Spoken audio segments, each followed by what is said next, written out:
فراغت یافتم تخت سنگی کوسارش تخت سامانی من است تخت سنگی کوسارش تخت سامانی من است سامانی من است سامانی من است خب پازده کنه را لذتی شیری دری کی می رود از جان من اللهی مادری پر درد و ارمانی من است تاجیکستان رودبار و سنگسارت عاشقم هر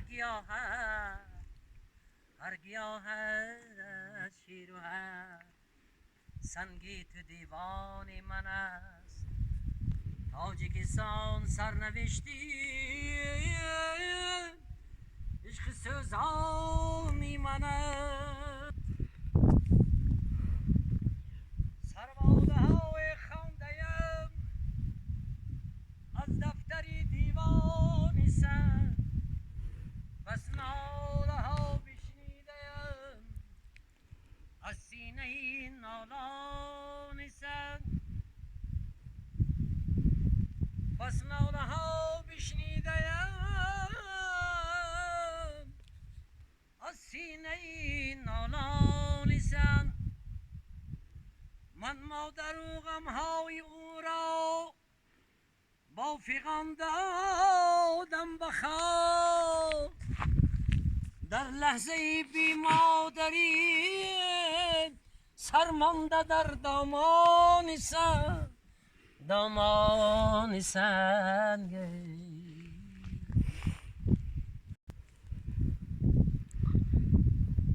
دستی نوازش کرده بود بادی سبایم سیله کرده پیران خم گردیده را بینم که در هر مرزدی یادی جوانی کرده بود یازیده اندر یان سن یادی جوانی کرده بود یازیدن در یان سن سرباده های خوانده‌ام از دفتری دیوان سنگ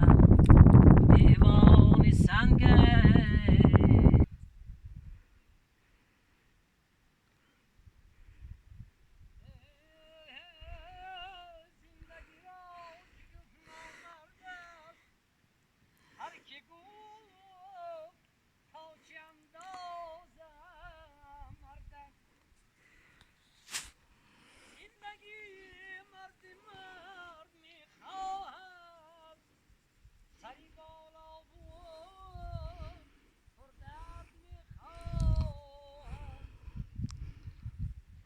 دنیا دل ناکسان نبوده دریا عملی خسان نبوده آسایشی زندگی انسان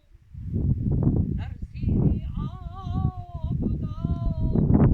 نبوده آسایش زندگی انسان در زیر آب و دار نبوده است نتاری اون محکم و نتاری دوستیه افسوس از این دو رشته بسیار نازک است ای افسوس از این دو رشته بسیار نازک است میکنم جام در غمی و کندنی جانم عباس در فراخش گریه و فریاد و افغانم عباس شنسک شنسکم نادمشه آرام من گردد رخیب حسرتم با این سگی دیوانه شد نانم عباس مقصدم زین نسخه تورل ممکن نامد دیگر نماند نام من این نقشی دیوانم عباس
دیگر جانم